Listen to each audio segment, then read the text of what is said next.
folks, welcome back to Game Geeks. I'm your host, Kurt Wiegel. Today we have a short and sweet. Sorry it's been a little bit, my schedule's been crazy.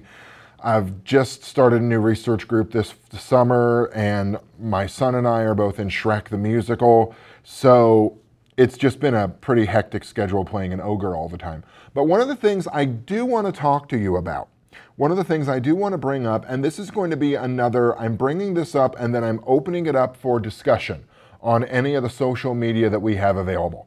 We are available on Facebook, we have the YouTube links, we got all kinds of things we could talk about with this with. Technology in gaming. I've touched on this before, but I think it's something that bears a full-on discussion. When I started gaming, the biggest technology we had was a light bulb and Mountain Dew. That was where we played. We played in the basement or in a darkened room. We had a table. It was usually a rickety card table. We had the dice. We had plenty of soda, and that was about it. As it evolved, I remember the first time I thought, hey, I could use music in a game, was I was doing sort of a horror-y thing, and I had the soundtrack for Interview with the Vampire by Elliot Goldenthal. Personally, I love Goldenthal. I think his music is perfect. It's ideal for music to go mad by. If you ever listen to the soundtrack of Alien 3, I know Alien 3 is an oft disregarded movie, but listen to the soundtrack. It is the if you're ever going to do an episode in an asylum, that's the one for you. Alien 3 is a great haunted house movie, if nothing else. But either way, I remember the first time I thought about bringing music into the game and how that could accentuate what we were doing. That's really bringing technology in. And that was back when we were still using cassette tapes for music in a game. Now, flash forward from 1991 to 2014. We have tablets, Bluetooth speakers.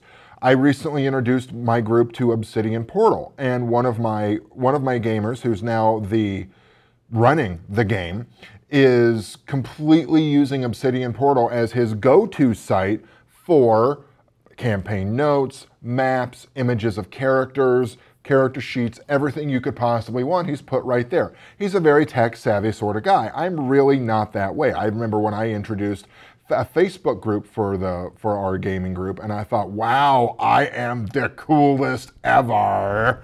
And now Patrick's blown right past me with Obsidian Portal.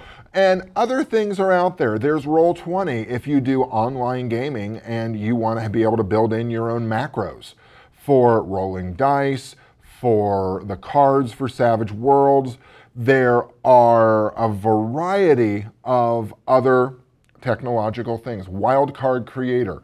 There's even a new system where you can plug in certain tracks of music to play in your online games.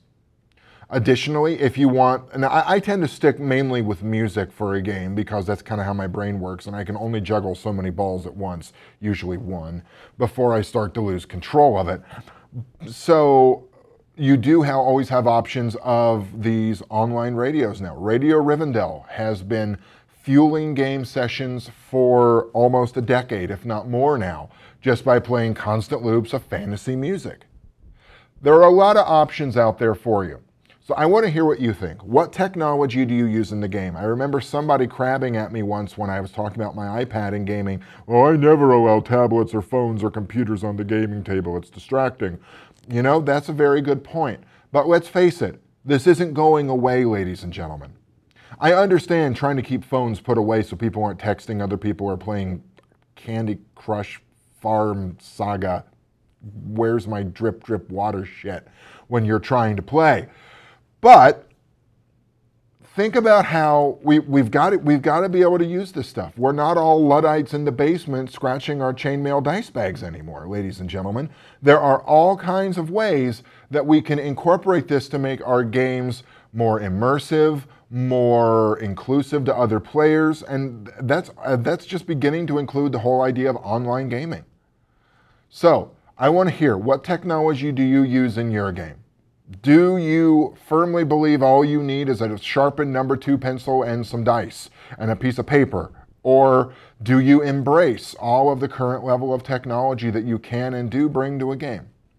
If so, let us know. For Game Geeks, I'm your host, Kurt Wiegel. We'll be back in a couple weeks with more episodes and my usual, please vote for me for the Ennies. Good day and good gaming.